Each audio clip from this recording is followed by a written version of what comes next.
অত্যন্ত তাৎপর্যপূর্ণ যে ছাপ্পা তো ছাড়ুন, একটা মাছিও গলতে পারবে না। এবার নির্বাচন কমিশন খুব স্পষ্টভাবে এই বার্তাটা দিয়েছে।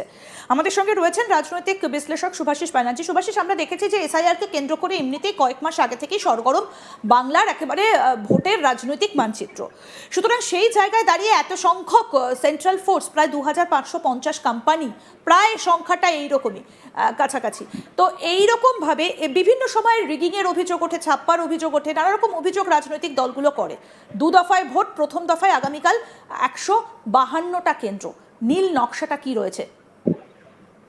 দেখুন, এই জন্য বাংলার ভোটের প্রসিডিওরটাকে আমাদের একটু ডিটেলে বুঝতে হবে। বাংলায় কিভাবে এর আগে ভোট হয়েছে সেটাকে আর্কাইভ এক্সাম্পল হিসেবে আমাদের অধ্যয়ন করতে হবে। অধ্যয়ন করলে দেখা যাবে এই যে আপনারা বারবার, আমরা জেনারেল মানুষের কাছে একটা ন্যারেটিভ পৌঁছে দেওয়ার বহু মানুষই চেষ্টা করে রিগিং। এই রিগিংটা কোনোদিনই 5 to 7% ভোটের বেশি হয় না, মানে 5 to 7% বুথের বেশি হয় না। অর্থাৎ যদি একটা, আমি অন অ্যান অ্যাভারেজ ধরছি, যদি একটা বিধানসভায় দেখেন একটু বড় বিধানসভা হলে আর একটু বেশি থাকে, একটু ছোট বিধানসভা হলে কম থাকে, মোটামুটি 200-250 খানা বুথ হয়। ধরুন 200 বুথই, অঙ্কের খাতিরে আমি ধরছি, ধরুন 200 বুথই, সেখানকার মধ্যে যদি রিগিং হয় খুব বেশি হলে 10% বুথে একসাথে রিগিং হয়, অর্থাৎ 20টা বুথে একসাথে রিগিং হতে পারে। সেরকমই একটা ক্যাডার ভ্যালু আমাদের গোটা বাংলাতে আছে, পশ্চিমবাংলা। এইবার ধরুন এই যে 10% বুথে রিগিং হলো, তখন আপনি বলবেন সেটা কি বিরাট কোনো কোয়ান্টিটি, তাহলে বাকি বুথগুলোতে কি হচ্ছে? নো। পয়েন্টটা হচ্ছে, তাই জন্যেই ইলেকশন সিকিউরিটি স্ট্র্যাটেজিতে মূল 4টে ভাগে করাটা খুব প্রয়োজনীয় হয়ে পড়েছে। যেটা একটা হচ্ছে প্রি ভোট, একটা হচ্ছে ডে অফ কাস্টিং, একটা হচ্ছে ডে অফ কাউন্টিং, আর একটা হচ্ছে পোস্ট ভোট। এই প্রি ভোট যে সেকশনটা আছে, সেই প্রি ভোটে একটা জিনিস আছে, সেটা হচ্ছে পারসেপশন বিল্ডিং। এই পারসেপশন বিল্ডিং জিনিসটাকে আপনি বলতে পারেন সুভাষী, সেটা তো ন্যারেটিভে হয়। যেমন একটা ন্যারেটিভ বাংলায় খুব উঠেছিল 21 সালে, বাংলা নিজের মেয়েকেই চায়, বা বা অন্য পার্টি উঠেছিল, কি যেন, ভালো সরকার হতে বিজেপি সরকার, বা এরকম কিছু হোয়াট এভার। তো বদলাতে সরকার আসুন বিজেপি সরকার, এরকম ধরনের নানান রকম ন্যারেটিভ।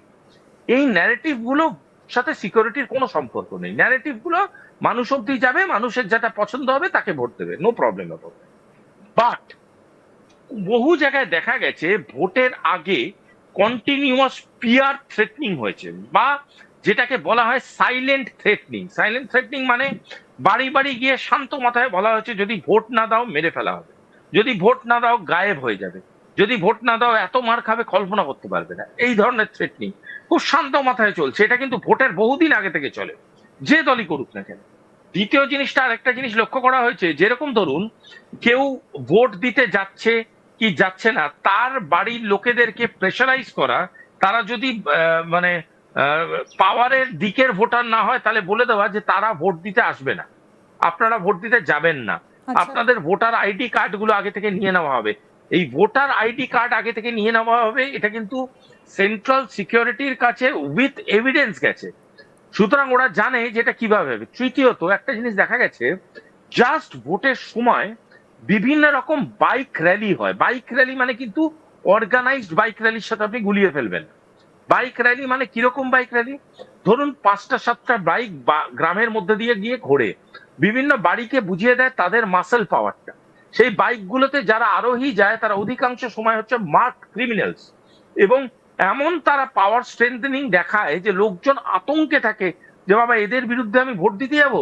আমার এত সাথে কোন স্বাভাবিক সাধারণ মানুষ ইনোসেন্ট হয়, তারা ভীষণ মানে ভীতু হয়, এটা স্বাভাবিক।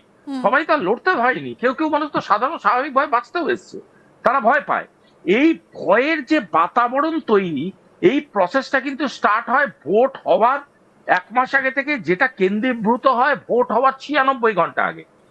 এবং যখন, যদি আপনি আগামীকাল, আমি যদি খুব ভুল না বলি, 152টি আসনে ভোট। এই 152টি আসনের যদি আপনি ডেমোগ্রাফিক দেখেন, তার মোস্টলি আমাদের বাংলাকে বিভক্ত করা হয় 4টে অংশে। একটা হচ্ছে আরবান, একটা হচ্ছে সেমি আরবান, একটা হচ্ছে রুরাল, আর একটা হচ্ছে সেমি রুরাল রুরাল। এইটার মধ্যে মোস্টলি যত 152টি আসনে ভোট আছে, তাতে মোস্টলি হচ্ছে সেমি রুরাল আর রুরাল বেল্ট। এই সেমি রুরাল এবং রুরাল বেল্টে ট্রিমেন্ডাস থ্রেট কালচার চলে, ট্রিমেন্ডাস, সেটা যেই করুক না কেন। এই থ্রেট কার, আমি আবারও বলছি, আমি কোনো দলের মুখপাত্র হিসাবে বলছি না, কিন্তু এটা যে এরকম কোনো দলই সুভাষিস threat অভিযোগ তো খাটাতে পারে। এরকমও ওঠে যে সেন্ট্রাল ফোর্সকে বসিয়ে রেখে তাদেরকে খাবার দেওয়া হচ্ছে বা তাদেরকে অন্য কিছু দেওয়া হচ্ছে বসিয়ে রেখে, অ্যাবসলিউটলি। না না না, এটা বসিয়ে বসিয়ে রাখা রেখে হচ্ছে। গল্প নয় তো। নো নো নো ম্যাডাম, এটার তো ভিডিও আছে, এটার ভিডিও আছে, এভিডেন্স আছে। আমি তো একবারও বলছি না, আমি বলছি, আসছে ওই পয়েন্টটা। এইবার এই থ্রেট কালচারটা যে চলছে, এর সাথে সাথে প্যারালেলি যেটা আপনি এক্ষুনি বললেন, ডাইলিউশন চলে। ডাইলিউশন মানে সেন্ট্রাল ফোর্সের বেশ কিছু অফিসারদের, তারা তো একটা সময় একটা জায়গায় থাকতে থাকতে কি হয়, বিভিন্ন রকম তাদের প্রয়োজন অপ্রয়োজন দরকার অদরকার পড়ে। বিভিন্ন পলিটিক্যাল পার্টি এর আগে কি করতো, চেষ্টা করতো তাদের সাথে মিশে, তাদের সাথে আলাপ আলোচনা করে হাত মিলিয়ে কোনো না কোনো যোগান তাদের জুগিয়ে দিত। কখনো তারা ক্রিকেট খেলতে দেখেছেন, কখনো তাদের ঘোরাতে নিয়ে ক্যারাম গেছে খেলতে কোনো দেখা মন্দির গেছে, টন্দিরে। অভিযোগ উঠেছে যে ক্যারাম খেলতে ক্যারাম দেখা, খেলতে দেখা গেছে। হুম। কারেক্ট। এবং এরমও দেখা গেছে পলিটিক্যাল পার্টির অফিসের মধ্যে চেয়ার পেতে তারা রেস্ট নিচ্ছে। সুতরাং এই ধরনের বহু জিনিস হয়েছে। এবং আজকে যখন সেন্ট্রাল ফোর্সকে অ্যাপয়েন্ট করা হচ্ছে বা বিল্ড আপ করা হয়েছে গোটা স্ট্র্যাটেজিটাকে, তখন কিন্তু সেন্ট্রাল ফোর্সের দোষগুলো দেখা হয়নি তা নয়, সেটাকেও অ্যাজ এ কেস স্টাডি নেওয়া হয়েছে যে এরকম অনেক ঘটনা ঘটতে পারে। একটা জিনিস বলে এসিআর বলে, অ্যানুয়াল কনফিডেন্সিয়াল রিপোর্ট। সেই অনিয়ন কনফিডেন্সিয়াল রিপোর্টটা একটা ফৌজির বা একটা একটা ধরুন যে কোনো প্যারামিলিটারি কর্মীর, তার কিন্তু কেরিয়ারের নানান দিক নষ্ট করে দিতে পারে যদি এরা কড়াভাবে মানে কাজ না করে এবারে। সুতরাং এই নানান রকম এই জিনিস দিয়ে বোঝানোর চেষ্টা করা হয়েছে যে we are ready to counter.